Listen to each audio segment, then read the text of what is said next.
मुख्यमंत्री माझी लाडकी बहीण योजनेचा लाभ ज्या महिलेच्या कुटुंबाचे वार्षिक उत्पन्न 2.5 लाख रुपयांपेक्षा कमी आहे त्यांनाच मिळेल, असा निकष आहे. तरीही विधानसभा निवडणुकीच्या तोंडावर जाहीर झालेल्या योजनेसाठी अर्ज करून लाखो अपात्र महिलांनी लाभ घेतला.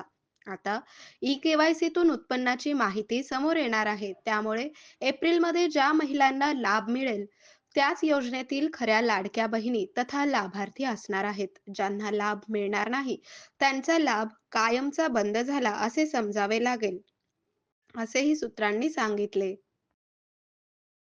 आरोग्य म्हणजे केवळ औषध नाही, तर निसर्गाच्या योग्य उपचारांनी मिळणारी खरी आरामदायक अनुभूती. सोलापूरमध्ये निसर्गोपचाराचं विश्वासाचं नाव लिमये निसर्गोपचार केंद्र.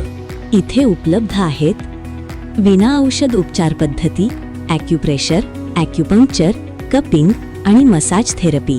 सर्व प्रकारच्या आजारांवर निसर्गाच्या माध्यमातून